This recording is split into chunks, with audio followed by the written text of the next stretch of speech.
मैं doctor BD. Rawat, associate professor Sanskrit, SRP government PG college Bandikui, Dausa. प्रिय विद्यार्थियों, आज हम महाकवि भर्तृहरि प्रणीत नीति शतक नाटक के आगे के श्लोकों का अध्ययन करेंगे।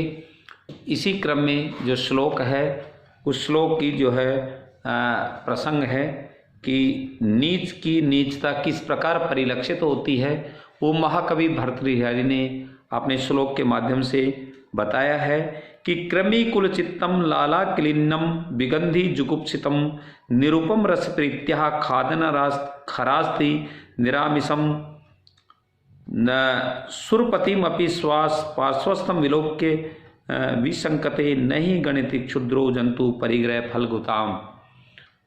इसका जो पदच्छेद है वो इस प्रकार है। क्रमे कुलचित्तम लाला क्लिन्नम विगंधि जुगुप्सितम निरूपम रस प्रीत्या खादन नरास्ति निरामिषम निरामिषम सुरपतिम अपि स्वा पार्श्वस्थम विलोक्य विसंकते नई गणित क्षुद्रो जंतु परिग्रह फलगुताम। इसका अन्वय इस प्रकार है। क्रमी कुलचित्तम लाला क्लिन्नम विगंधि जुगुप्सितम निरामिषम नरास्थि निरूपम रसप्रीत्या खादन त्वा स्वा पार्श्वस्थम सुरपतिम अपि विलोक्य विसंकते एक क्षुद्र जंतु परिग्रह फलगुताम न गणयति। महाकवि भर्तृहरि कह रहे हैं कि क्रमी कुलचित्तम लाला क्लिन्नम, जब एक पशु मर जाता है तो गांव में देखा गया कि उसके जो उस पशु को खींच करके कहीं गहरे खड्डे में या नड़े इत्यादि में डाल देते हैं। उसके जो है सारे मांस को जो है कुत्ते इत्यादि जानवर खा जाते हैं। उसके बाद में भी कुत्ते उसके लगे रहते हैं और वो कैसी स्थिति होती है, इसी का वर्णन इसमें किया गया है कि क्रमी कुलचित्तम लाला क्लिन्नम। कृमि कहते हैं कीड़ों का झुंड, कीड़े मकोड़े जो छोटे छोटे कीड़े हैं, वो कुलचित्तम उनका समूह है। कुल का मतलब यहाँ समूह से है कि कीड़ों के झुंड से भरे हुए लाला क्लिन्नम और लारा क्लिन्नम, मुंह की जो लार होती है उस लार से क्लिन हुए गीले हुए, विगंधी जिसमें कि बहुत बदबू आ रही है, दुर्गंध आ रही है, ऐसे जुगुप्सितम घृणास्पद है जिससे घृणा किया जा सकता है, बहुत बदबू आएगी तो उससे घृणा स्वाभाविक है, ऐसे निरामिषम और मांस रहित, आमिष कहते हैं मांस को, जो है आमिष से रहित है, मांस से रहित है, ऐसे नरास्थि मृत मानव की जो हड्डी है, नर की अस्थि है, मरे हुए मनुष्य की जो हड्डी को निरूपम रस प्रत्या, निरूपम जिसकी कोई उपमा नहीं दी जा सकती, इस प्रकार के रस से, इस प्रकार के रस से जो है वो प्रीत्या बड़े प्यार से खादन खाते हुए, प्रेम से खाते हुए, स्वा जो है कुत्ता है, वो पार्श्वस्थम अपने पास में स्थित सुरपतिम अपि, सुरपति अर्थात देवराज इंद्र को जो है विलोक के देख करके विसंकते, तो भी शंका करता है, वो जो शंका करता ही क्योंकि क्षुद्र, क्योंकि जो क्षुद्र जो जंतु है, नीच प्राणी जो है, परिग्रह फलगुताम, जो उसकी परिग्रह फल स्वीकृत वस्तु की जो निस्सारता है वो न गणयंती, वो उसको जो है नहीं गिनता है।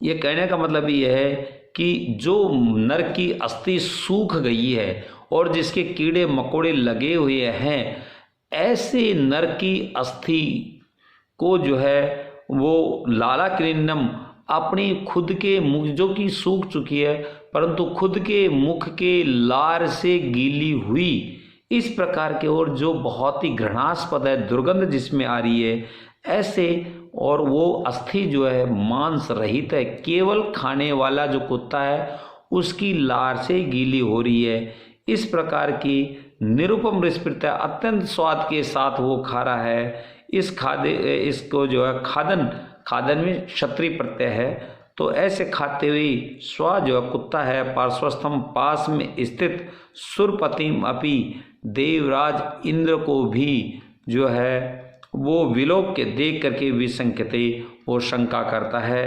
क्योंकि क्षुद्र जंतु, नीच जो प्राणी है, परिग्रह फलगुताम, स्वीकृत वस्तु की निस्सारता जो है उसको भी न गणयति, वो नहीं गिनता है।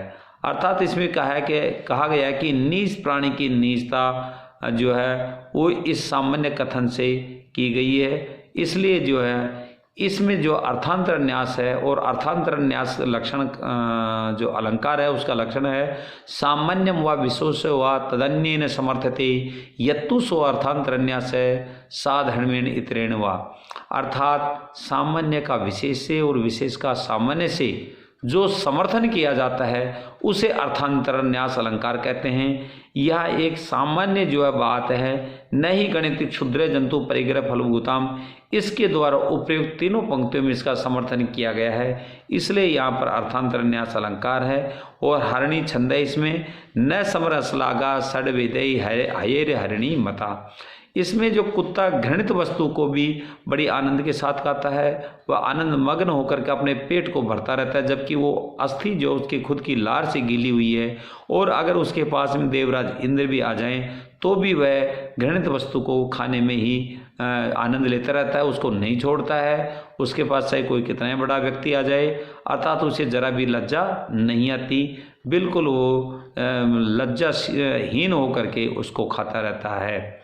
आगे जो श्लोक है वो है कि विवेकहीनों का पतन किस प्रकार होता है। महाकवि भर्तृहरि जो है अपने श्लोक के माध्यम से बताने की प्रयास कर रहे हैं। श्लोक है शिरः सार्वम स्वर्गात पशुपति शिरस्त क्षितिधरम महेद्रात तुंगात अवनिम अवनिश्चापि जलधिम अधो अधो गंगेयम पदमुपगता स्तोकम अथवा विवेक भ्रष्टानाम भवति विनिपात शतमुख है।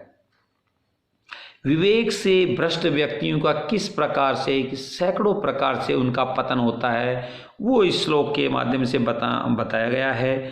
इसका जो पदच्छेद है वो इस प्रकार है। शिरः सार्वम स्वर्गात पशुपति शिरः तय क्षितिधरम महेद्रात उत्तुंगात अवनिम अवनिश्चापि जलधिम अधो अधो गंगेयम पदम उपगता स्तोकम अथवा विवेक भ्रष्टानाम भवति विनिपात शतमुख है। अन्वय है इयम गंगा स्वर्गात सार्वम शिरः पशुपति शिरस्त क्षितिधरम उत्तुंगात महीद्रात अवनिम अवने चापी जलधिम अधय अधय स्तोकम पदम उपगता अथवा विवेक भ्रष्टानाम विनिपाता है शतमुख है। ये कह रहे हैं इयम ये जो गंगा है वो गंगा नदी स्वर्गात सार्वम शिरः, ये जो गंगा नदी है कहा जाता है कि ये गंगा नदी स्वर्ग से भगवान शंकर के सिर पे आके गिरी। तो ये जो गंगा नदी है स्वर्ग से भगवान शंकर के सिर पे आई। पशुपति सिरस्त, और शिव जी का जो पशुपति अर्थात शिव जी के सिर से वो क्षितिधरम जो पृथ्वी को धारण करता है, अर्थात पर्वत हिमालय पर्वत पर आई। उत्तुंगात उस ऊंचे महेद्रात पर्वत से, ये जो है भगवान शंकर के शरीर से हिमालय पर्वत पर आई, और हिमालय पर्वत से जो है उस ऊंचे गिरी से, उस ऊंचे हिमालय पर्वत से अवनिम पृथ्वी को प्राप्त हुई, और पृथ्वी अवने चापी और धरती से भी जलधिम समुद्र में समा गई, जो कि अत्यंत खारा होता है। इस प्रकार अधय अधय, इस प्रकार नीचे नीचे स्तोकम पदम, तुच्छ पद को, बहुत ही अल्प लाभ का है या अल्प पद है, ऐसे तुच्छ पद को उपगता प्राप्त हुई। इसलिए कहा है कि क्योंकि विवेक भ्रष्टानाम, क्योंकि विवेक से भ्रष्ट जो व्यक्ति हैं या ज्ञान से रहित जो व्यक्ति हैं वो विनिपाता है, शतमुख है, वो उनका पतन सैकड़ों प्रकार से होता है, उनका पतन सैकड़ों प्रकार से होता है जो कि अपने विवेक से भ्रष्ट हैं। इसमें गंगा का उदाहरण दे करके एक समझाने का प्रयास किया है कि कहाँ गंगा जो है एक स्वर्ग में थी, स्वर्ग से भगवान शंकर के सिर में आई, भगवान शंकर के सिर से हिमालय पर्वत पर आई, और हिमालय पर्वत से वो पृथ्वी पर आई, और पृथ्वी से बहते हुए वो सीधे सागर में जाके मिल गई, जो कि अत्यंत खारा जल है। इसी प्रकार विवेक से जो भ्रष्ट व्यक्ति हैं उनका भी जो है पतन जो है इस प्रकार सैकड़ों प्रकार से होता है। इसमें भी वही अर्थांतर न्यास अलंकार है, क्योंकि इसमें सामान्य कथन द्वारा उपयुक्त विशेष जो कथन है उनसे समर्थन किया गया है। इसमें शिखरणी छंद है। अग्रिम जो श्लोक है वो हम आगे अध्ययन करेंगे। धन्यवाद।